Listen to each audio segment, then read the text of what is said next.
Welcome everyone. My name is Stella Wasnitz and this presentation is titled The Full Potential of PBL Philosophy, Diversifying Education at UM. And to provide some context, this talk is the result of EdView, a research project that was conducted at University Maastricht in the Netherlands, on which I worked together with my colleague Dr. Janneke Frambach and later also junior project manager Sebastian Hühne.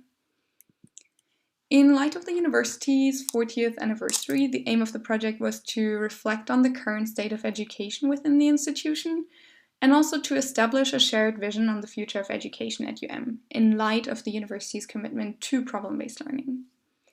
In 3 data collection phases, EdView held interviews and focus groups with a wide selection of stakeholders, reviewed literature, conducted a survey open to all UM students and staff, and held feedback sessions to triangulate the data.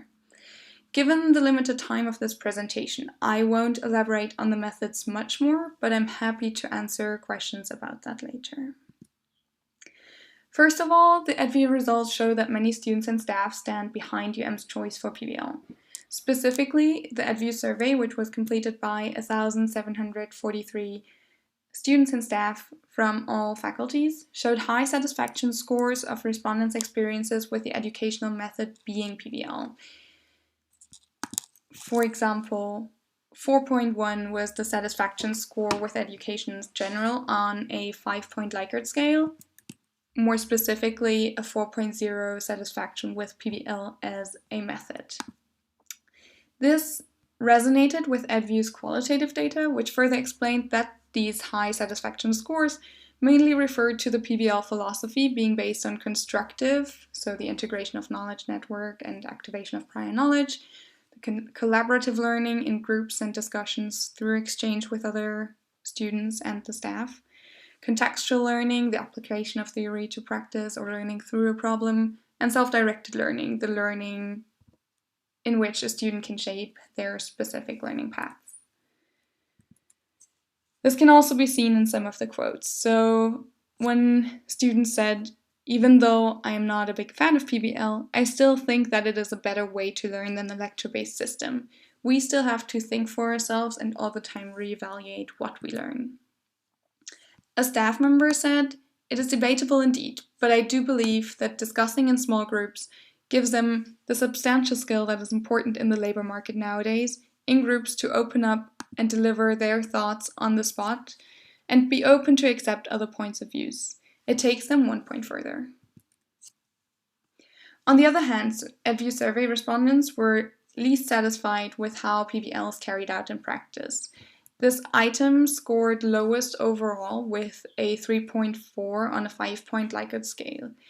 And the interview participants too felt that UM had not fully succeeded in delivering on the promises of PBL, which we can see in some of the quotes.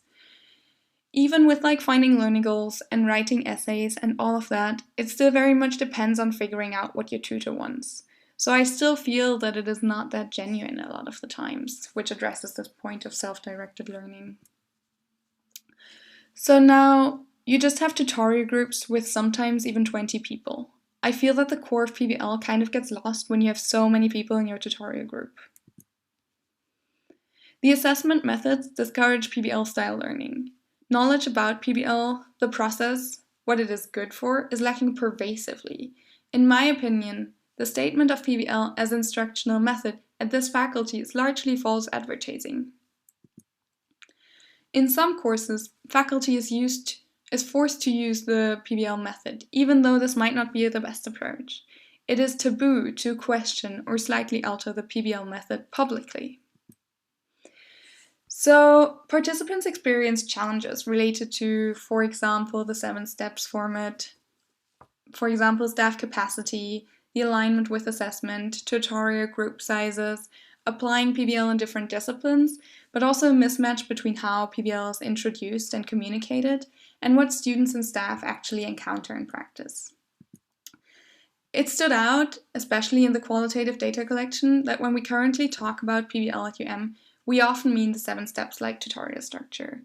Simultaneously, a trend can be observed of defining and approaching PBL in a broader way, with PBL variations and alternatives already being applied in several programs across faculty. Both of these trends were related to this mismatch of expectations, and it became clear that a majority of the EdView survey respondents would like to be more creative and flexible about how to implement PBL in the future. 63% completed the statement regarding the overall educational method should in the future, with be more creative and flexible about how to implement PBL.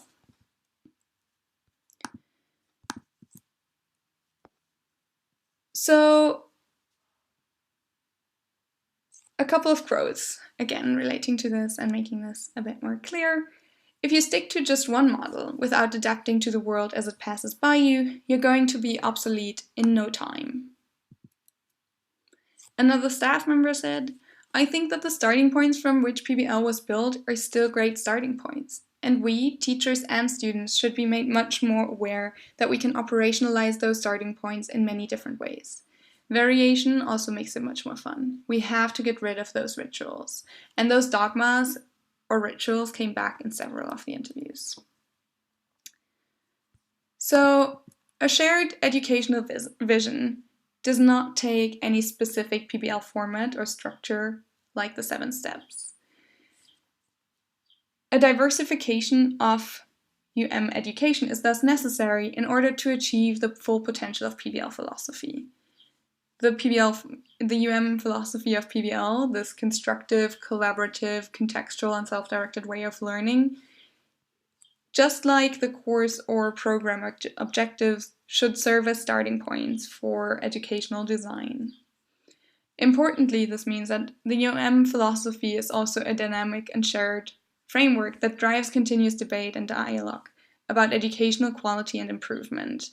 Because different courses have different goals and different programs have different goals, there's not one way of doing PBL, but it should be more flexible. And in an organization that wishes to cultivate a vibrant educational culture, as is committed to, such a type of conversation must never stop. A more flexible approach is then guided by this one key question now.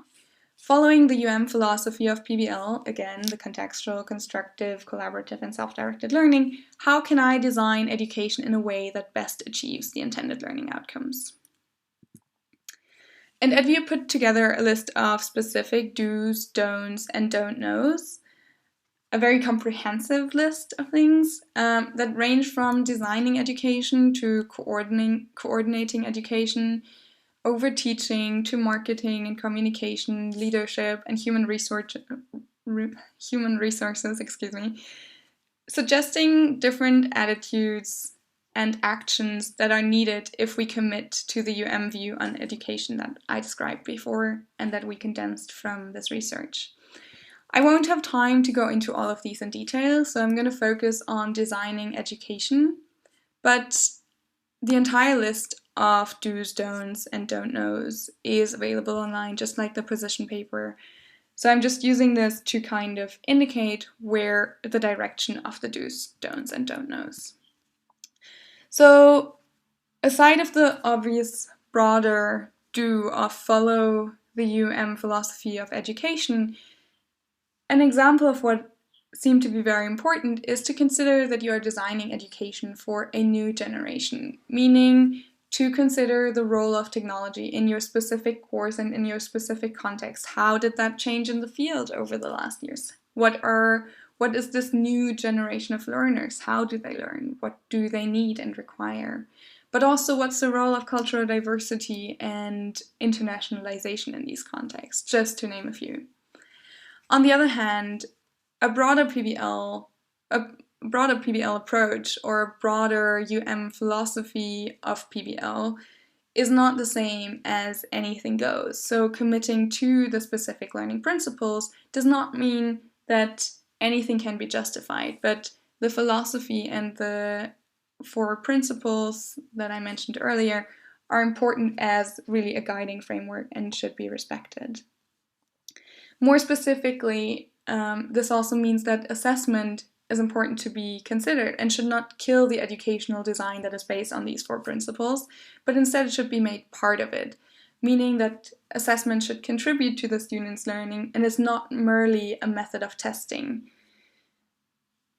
Assessment, again, then should mean that it drives the student's learning and is related to the 4 principles of education. Another aspect, and I think that's something that PBL contexts face very often, is how can we question, so a question that is unanswered for now, is how can we personalize education and assessment while we're being faced with continuously growing numbers of students. Student numbers have been rising, at least in Maastricht University, and as far as I'm informed, also at other universities over the past years, which is contradictory to the personalized approach. Another big question is, should we encourage careers exclusively in education and in research? What does an ideal integration of research and education look like? Where can learners benefit from being much more involved in the research part? And how can we, again, integrate these two?